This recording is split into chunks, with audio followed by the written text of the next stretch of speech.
Hello, everybody. I hope you're having a fantastic Friday, and welcome to another episode live stream of the Reach Films podcast. I'm your host, Jeff Fagan. Welcome to the channel.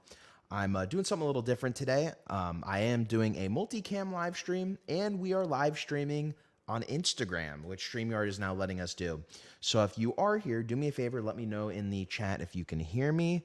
And we'll just give a few minutes, let everyone kind of jump in. As I said, we are doing something a little different. I've got two cameras rolling today. I've got this, which is a new camera in itself. We are using the Canon R50 with the Tascam XLR recorder hooked up straight into the camera so we can get this microphone audio going in there, be it nice and clear. So we have that, did a video on it if you want to check it out. And then for second, we're using this camera, which as you can tell, the quality isn't quite as good, but this is more meant for live streaming. And we'll mess with it in a little bit because this camera has some really cool features, especially when it comes to AI tracking, whatnot, and pan, tilt, zoom, all that stuff. But we'll get into that in a bit. So let's talk about the main topic of today's video, which I want to discuss as if you haven't seen some of these videos, I've been talking about the M1 MacBook Air for quite a while now, and it's still one of the best bang for your buck computers that you can get from Apple. It's fantastic. It's got, it works really well. You can pick them up like on Amazon for around $650 refurbished. But they are the 8GB base model M1 MacBook Airs. So that means you only have 8GB of RAM, you only have 256GB of hard drive space, and I only use them as a travel computer. And then recently, I wanted to start traveling more and having a more beefy computer, so I upgraded to the 14-inch MacBook Pro. But one of the things I looked at before I got rid of my M1 MacBook Air was my hard drive usage, because one of the things I touted is how the M1 MacBook Air, you could kind of get around the 8GB limitation by really not having much on your hard drive whatsoever and using that space for swap memory. Now, for anyone who was really on a budget, they certainly took advantage of that because I was on the go editing red footage. I was editing raw footage from ProRes RAW like my FX30. It did really well handling that footage, especially if it was a more basic edit. But the problem is, when you get a computer that has such a small hard drive on it, hard drives are a finite resource. You are only going to get a certain amount of cycles, write cycles, and read cycles on a hard drive. On top of that, if you get the smallest hard drive possible, you are going to get the smallest amount of read and write on that hard drive. And because it's an even smaller hard drive, you're just going to read and write more and more and more to this drive. So what we're starting to see 3 years later, after the M1 MacBook Airs have been out for a while, there was also other M1 computers like the MacBook Pro. Apple is still in base model computers like the new base model 14-inch MacBook Pro M3, offering 8GB of RAM. And all these computers, a lot of users are definitely using a lot of swap memory. And if it is your main computer, the problem is you are going to reach the end of that SSD's lifetime a lot sooner than you would have anticipated or on a normal computer. So in situations where I've had MacBook Pros last me 5 years, 8 years, and now, of course, once they get to a certain age, I may not be using them full time after 5 years, but they still lasted me that many years. But what's happening now is users on a budget are having hard drive failures. And it's because of the read and the write issues of kind of taking this base model computer and taking it beyond its limit. Now, what I want to discuss in today's video is there's no mystery about this. There are ways you can check to see the lifetime, how many cycles have been written, what is the actual life look like percentage-wise on your hard drive. And so I want to pull that up as part of today's discussion. If you have any questions while you're here live, let me know in the comments below. What I'm going to do first is I'm going to pull up this website that has a free trial, and you really only need to use the free trial because you need to check it out once and then you're good to go. And it is this website called drivedx.com, making sure I'm here. So I have a link in the description below. Essentially what Drive DX lets you do is it will check the life of your SSD. Now, as you see right here, we'll pull this up. You can see this SSD, it has a life left indicator of 99%, which is great. The higher the number, the higher percentage, the more life that is left. And on my iMac, for instance, my 5K iMac, when I did this test, I had a 98% life left of my SSD. Where on my MacBook Air, although I had been using it as a travel computer, I had a 90% life left on my SSD. And I believe the only reason I was still even as high as 90 was the fact that I was using it as a travel computer and not using it as my main computer to edit on full time. So what you do need to know, like I said, link is in the description below. I'm not affiliated. Don't get anything from this.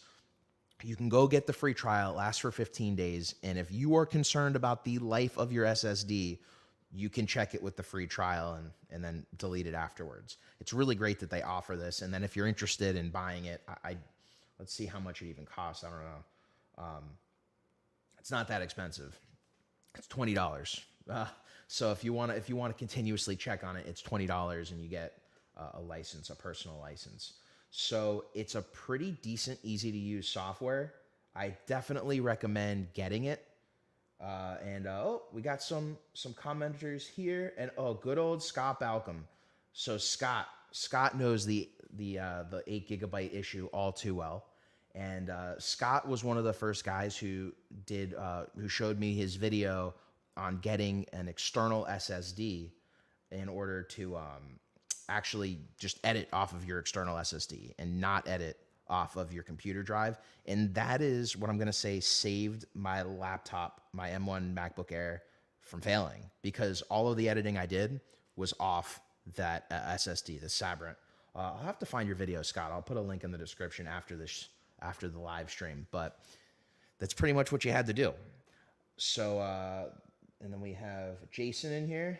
As much as I love Apple's move to Apple Silicon, I wish they did let us do our own NVMe SSD when it was time to replace it. Yeah, me too. Me too. I'm watching all these videos lately, and it brought up this whole topic of, these super tech channels going in and replacing the soldered in SSD on some of these M1, M2 computers, putting in bigger SSDs, which is kind of a whole other thing because it's not very easy to do. It's not user friendly.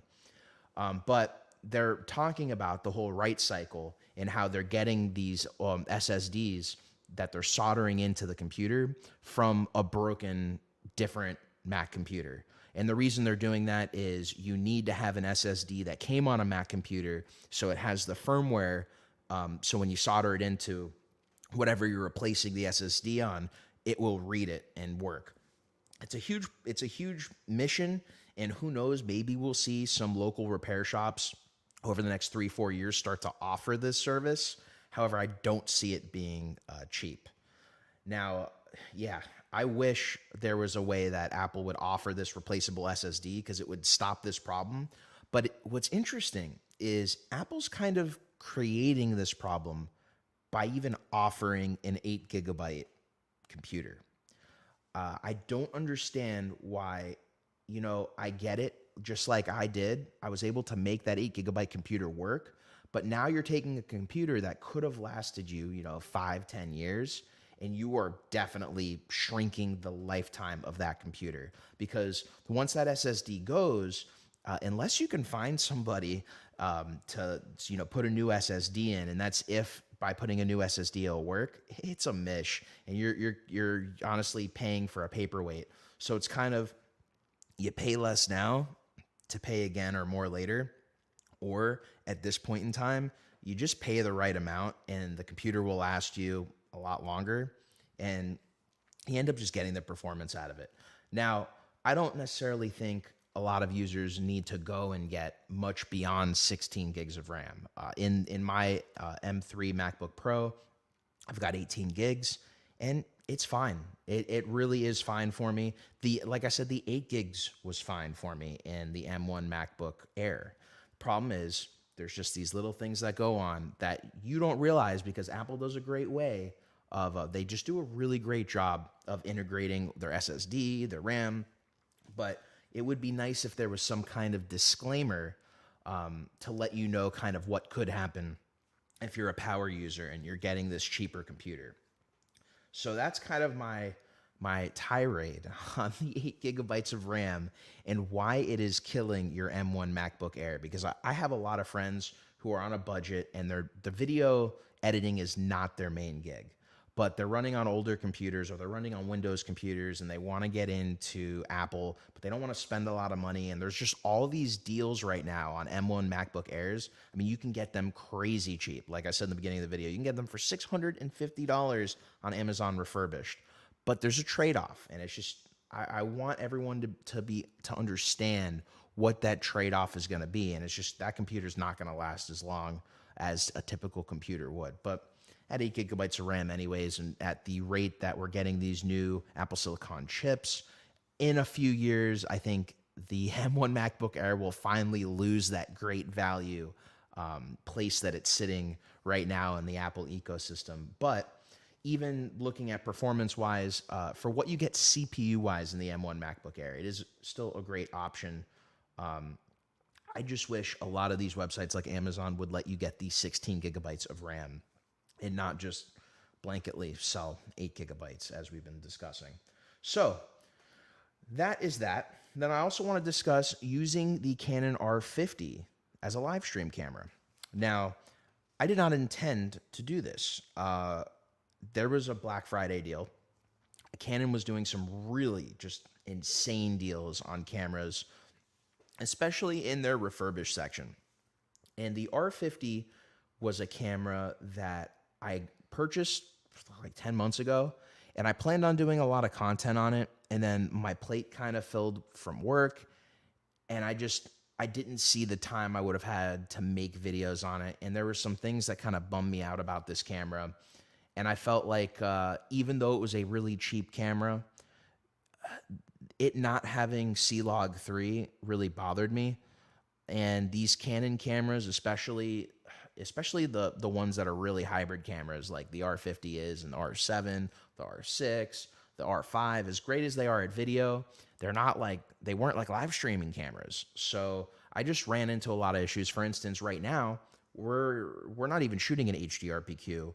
We're shooting in a standard Canon color profile, which I actually happen to like the image, especially for this live stream. I don't have to do anything to it. Looks cool. The white balance is on point. But let's bring back around to what sold me on getting the R50 again. So you may notice I'm using this XLR microphone right here. And it's because we're using the Tascam XLR unit on the Canon R50. I did not realize that even a camera as low down in the product line as the R50 had the smart hot shoe to take the Tascam unit. One of the reasons I don't see a lot of people using it is you actually have to put power directly into the Tascam in order to get the audio out of it. So it's one of those things where being battery powered and not being able to plug it in is definitely a limiter. I don't know if I'm going to use the R50 long term as my studio camera, but the thought was to get a camera that could use XLRs. I don't need 4K 60. I don't need 4K 120. I need 4K 24 and I need 4K 30 for here at the home studio. So I'd love to just have a camera that I permanently leave here. And that is my YouTube camera. And I can use my other cameras for my gig work, for the content creation work I have outside of this channel. And I don't really have to think about it. I don't have to go and pack the one camera that's right here every time I need to go on a gig. So that was my thought of the R50. I do like it so far. For the tech nerds, I am using a Tokina 11-16 at 12 millimeters. I am also using the Canon VND, and that's one of the things I love about Canon. The VND it's really good autofocus, especially compared to the VNDs you can get for the Sony system. So I have really been enjoying this setup. I've used it for a few videos. Most of them haven't come out yet. I did the one on this R50, that came out, and I have a few videos talking about the future of AI, which I've been using this camera for. So yeah, and then I want to talk about the Ozbot I have over here in a second, but I want to go over to the comments because Scott's saying a few things about the Apple Silicon SSD. Saying, so a couple things. The way they design them, they can't use the standard NVMe modules, but they could at least create a module that you could replace. That would be cool. With the NVMe controller being built into the SoC allows it to be faster when they use the dual storage blocks. Totally makes sense. And it's so fast, most users won't realize they're using their SSD as soft swap RAM. But yeah, the rewrites, it kills your SSD. Yeah, and that's my whole thing where now we're going back to the Macs. It's why I was saying, you know, you can use an M1 MacBook Air and do these edits, and you won't really see, especially the people who are in the budget that they have to use an M1 MacBook Air. I don't think those users are going to see the difference. But the problem is they just don't realize they're slowly killing their SSD as it keeps doing the rewrites on the drive, because you're using it. If you have 8 gigabytes of RAM and you're using a video editor, from what I've seen, you're typically going to use around 11 or 12 gigabytes of RAM, which means that 8 gigabytes is definitely not going to cover it. You're definitely using swap SSD storage. Pull up your performance monitor and look at your memory commits.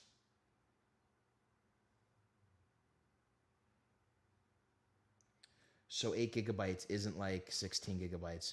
No, here's the thing. I do think it's like 16 gigabytes in a Windows. I still don't think that's enough. It's not enough. It's clearly not enough when, let me rephrase. It's not enough if you're trying to prolong your SSD. If you're buying this computer and you're buying an 8 gigabyte model and you don't care that the computer is going to last in the long term a lot less than if you upgraded your RAM, more power to you. You go in and you're going in understanding that. But there are just too many users that go in because of your argument, Philip, where people are like, you know, 8 gigabytes is like 16.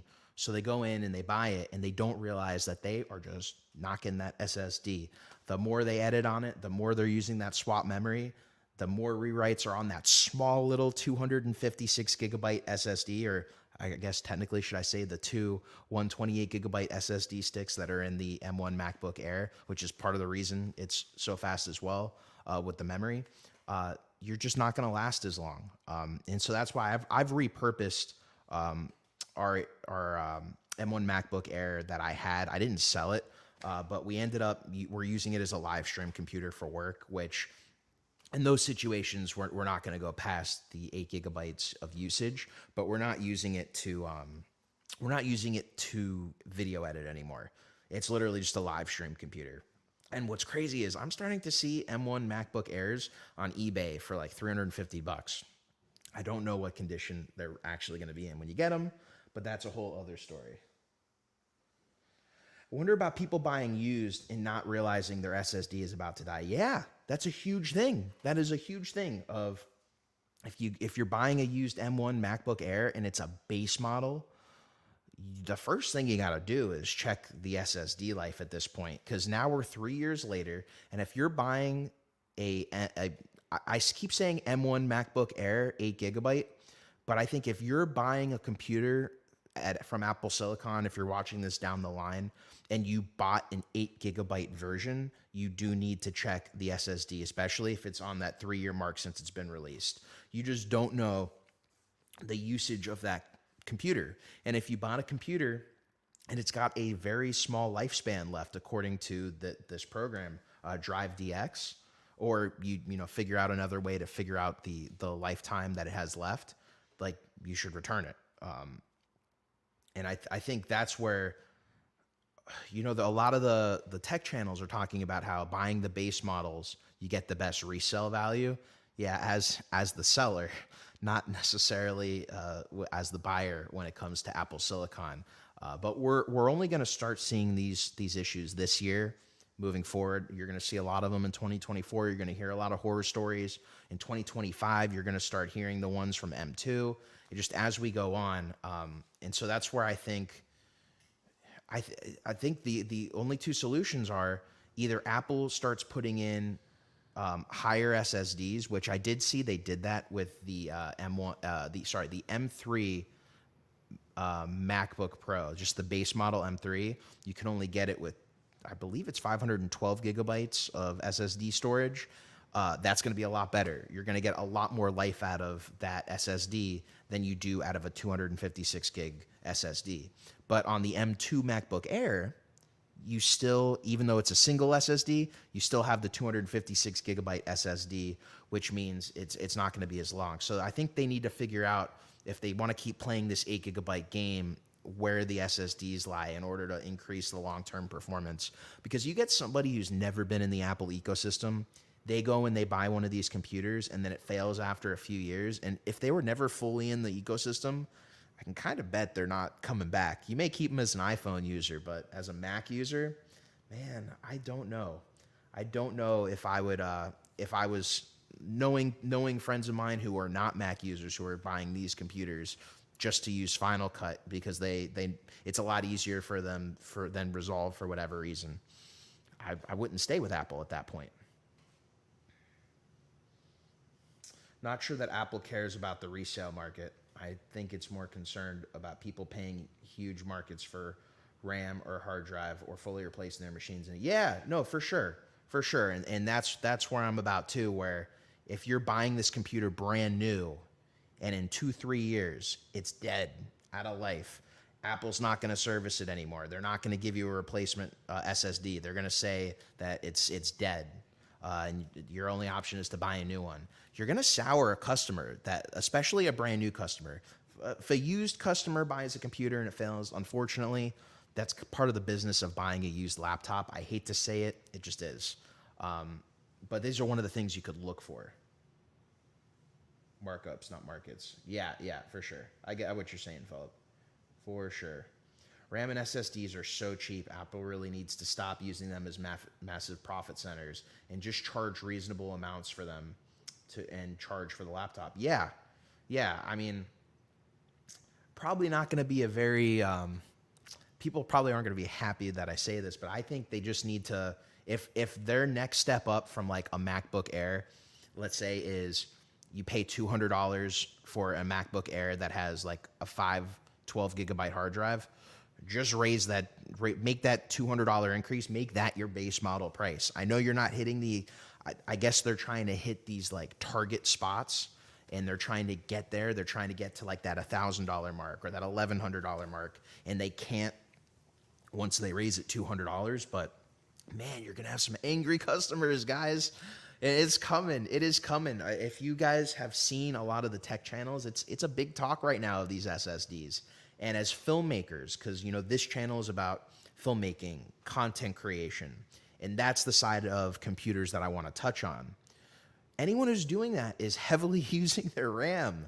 So, like I said, I know people that are on M1 base model computers and doing like crazy edits on them beyond what they should be. And they're going to be in for a rude awakening sooner than later, especially those that have been using these computers for 2 years. Even if they're editing on an external SSD, it's not going to stop all the swap memory usage. So it's good to know. I think the moral of the story with that is at least there are programs like Drive DX that you could easily see where the health is of your SSD, and not just have it creep up on you and just smack you in the face. We at least know that. You could pay $8,000 for an M3 Max or an M2 Ultra, and $4,000 of that is for a hard drive. That is insane. That is insane. I know, Philip, you saw the M3 Pro video I did, but yeah, I did 1 terabyte, and I could not justify going higher than that. That was some crazy talk right there. That is crazy to pay that much for a hard drive. Funny thing is, Apple thinks they're still trying to convince people to switch from Microsoft, and it's just not that many now. Just make the right product, charge what you need to. Scott, I couldn't agree more. For those of you who may not know Scott's background, Scott has like a huge background in IT. Like he knows so much about this stuff. Like Scott, sometimes I think you should do some more like IT based computer stuff on your channel. I know you do a decent amount already, but man, you're just like a wealth of knowledge with that, especially with the whole SSD stuff. Invest in all the RAM you can get, short yourself on the SSD, and then just edit everything on external. Yeah, for sure. If one of the things I wanted to do when I got this M3 Pro was I did want to try and go for the step up of RAM over 18. I forget what it is. What was it, like 32 gigabytes of RAM? I was thinking about doing that, and I needed to get it in a certain period of time. Like I needed it that week. And I just could not find any available that were not an M3 Max with the higher amount of RAM. And so I just kind of had to settle for 18. I tried a few. Yeah, I get it, man. I on my channel with some of that tech, sometimes it works out well. Most of the time, it's just the laptop videos that do well when it comes to like the computer tech. Well, like, dude, the one video you did that like I always remember, I still have it, is the SIII enclosure. I ended up moving back to that. Scott did a video on, I believe it was a Thunderbolt 3 enclosure from SIII. And he was showing, you could buy this Thunderbolt 3 enclosure, you can buy an SSD for it, and you can get faster speeds than equivalent pre-made SSDs. And then recently I was telling Scott, I got an Orico drive, and I was going to do a video about it. And I got the Orico drive because it was supposed to be even faster because it had Thunderbolt 4 and USB 4. And then I bought a 4 terabyte SSD for it. And then weirdly enough, Scott came and visited the shoot that I tried to use it on. And I used it. And I was telling him how it had, it basically it wasn't throttling the data on me at all when I was trying like 200 gigabyte transfers. So on this shoot, since we were shooting with Komodos, we were doing much more than 200 gigabyte transfers. And now luckily the transfers to that drive were just for my personal, so I can get some of the footage to take home. But we tried transferring like a terabyte at a time. And once it hit like 300 gigs, that drive started to throttle. Unlike the SIII drive or the SIII enclosure that Scott showed on his channel. So I have now moved back to that. I put the 4 terabyte SSD back in the SIII enclosure. And even though I wasn't getting some of the speeds, like as fast as the speeds as the Orico drive had, at least it was consistent, So it wasn't throttling me like that drive was. So now that Orico drive I just have is kind of like a fun drive here at home. Yeah. Scott says, Orico, oops. Yeah, pretty much. I learned that lesson. Luckily it wasn't failing on me, but still slowing down in the middle of a shoot. No, I love my terabyte 3 SIII. Yeah, it's great. It's great. It is really solid. I really did enjoy that video. That's why I was like, such a solid video. So easy to do too. You literally unscrew the bottom, take it up, put the SSD in, put on, it's not thermal paste, but it's similar to like a thermal paste, it's like a thermal pad. You put a thermal pad on top of the SSD, links the SSD to the metal, and it prevents a lot of the overheating. So I really did enjoy that. The OWC Envoy Pro FX, if you want off the shelf, reasonable price. 2,800 megabyte sustain. That is pretty solid. Scott. I'll have to look into that because I'm so bad. Just like you, Scott, I get really bad with names with people I've only met a few times. But now it's coming back to me. Larry, I think it's Larry O'Connor. He's a big supporter of Axonar. He's given us a lot on loan to finish the project. And when I say us, not necessarily me, but he gave the editor like some really sweet OWC products like RAID drives, and they gave them like a Mac Pro on loan, not permanently, but like OWC, huge supporter of the project, and it's been great to like meet these guys, and all their stuff is top class. I really love OWC, especially that what is the I got a Thunderbolt. It was a Thunderbolt 4 hub. They came out with like a cheaper one than they have been. And so it's like for like 120, 130 bucks, you get the Thunderbolt redistribution hub. And it's been solid. It has been real solid. Balcom. Yep. I've called you Reach so much that I kept forgetting your first name. Yeah. Well, it comes with the territory. When your channel's called, when my channel was called Reach Films, it's easy to be called Reach, because that's how it went. But now it's probably a little bit easier since I got the good old fashioned name on the channel, just following the cues. But yeah, those were the topics I wanted to go over in today's live stream. Nothing too big, nothing too crazy. I just wanted to kind of go over this whole SSD thing because I noticed it's a big issue. Oh, I did want to show really quick before I go this whole Osbot thing. Now, just be prepared. The Osbot is really cool for live streaming, but I've got special lights in here that I need my shutter speeds to be at certain. They need to be at certain shutter speeds just because to make them flicker free. So you're gonna see right here. It's not terrible, but you can see the flicker. But I want to show you guys this little thing right here because it should be zooming in. I guess it's not zooming in. But this is a product that I plan on doing more videos on because it's a battery-powered live stream pan, tilt, and zoom camera. And weirdly enough, I just stopped because I used the stop icon, and now all of a sudden it's picking me up. But there we go. Now it's doing the zooming a little bit. Yeah, there we go. So it's a pan, tilt, and zoom. Oh, I don't like how it's switching like that. I'm gonna have to come back to the. I'm gonna have to come back here because that was kind of weird.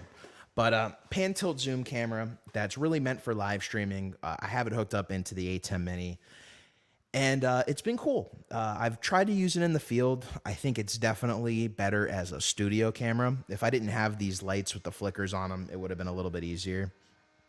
And I don't know if you guys can hear that, but there's some construction going on in my hallway.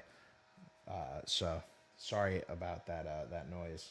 On a completely unrelated topic to end on, what were your thoughts on the Halo TV series on Paramount Plus if you've watched it? Oh, Jason, I thought you'd never ask. So mixed bag.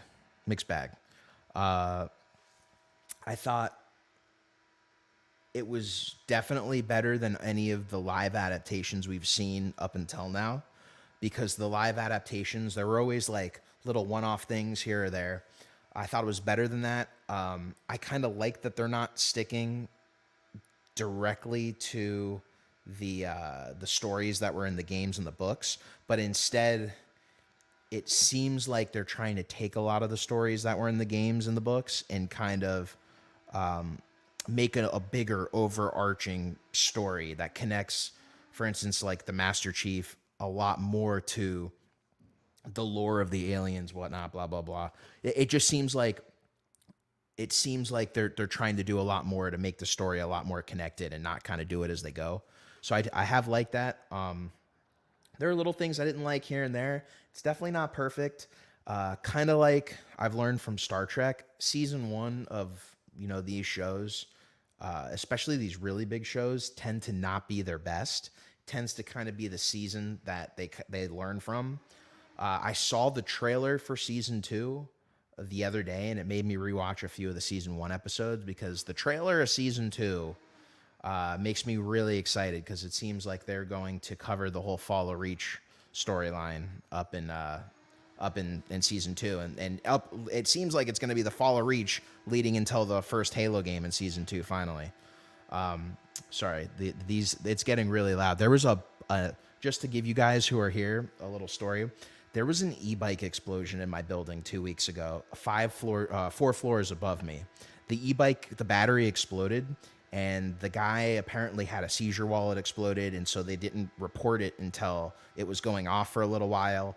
The fire trucks and everything came to go put it out. It's an electrical fire, so you can't really put it out with water. So they were just soaking this room and dousing this room to the point where they just I guess, got everything that was on fire other than the battery out, and then they were able to get the bike out of the building. But anyways, all of the water from them putting out that fire just trickled down to all the rooms. So I had dehumidifiers in my room for like 8 days. It's part of the reason I haven't put out as many videos lately.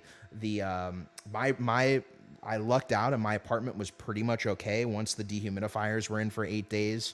A lot of the water damage was out. But in that hallway in front of me, there it is just like they ripped up all the carpet, they ripped up all the walls, so there's people doing work there every day. So it's been really hard to make videos, at least from home. But it looks like the construction's almost done. They have like another week, but it was wild. It was wild. But yeah, don't forget the thumbs up, nerds. Thanks, Philip. I love the brutality they showed in the battle. They didn't sugarcoat it, and it made it feel like a live action show. Also a mixed bag for me, I agree. And dude, I totally agree with you, by the way, before we end this. I thought the live action was pretty good. The way they opened up with that battle, like the first scene of the show, and then even the battle at the end of the first season, I thought they did, the Halo battle really nice. And they even kind of like Doom did a few of those first person touches just to remind you of like where the game came from. And then they don't really do that the rest of the show. And I think that's fine. We don't really need a first person field of view, but I really like the story of Halo. So yeah, Scott, thank you for joining, my friend. We'll see you soon. But, I don't know if you can hear as it's getting louder. I think it's like the people in the hallway let me know, hey, time to wrap up. So I do want to thank all of you guys for joining me today. I'm trying to do these like every 2 weeks or so. So I'll try to stay on doing the live streams. This may be the last one for the year. If I plan on doing another one, I'll let you know in the community tab. So again, thank you for joining me as always. My name's Jeff Fagan. I will catch y'all in the next video if I can find my end, which I did. See ya.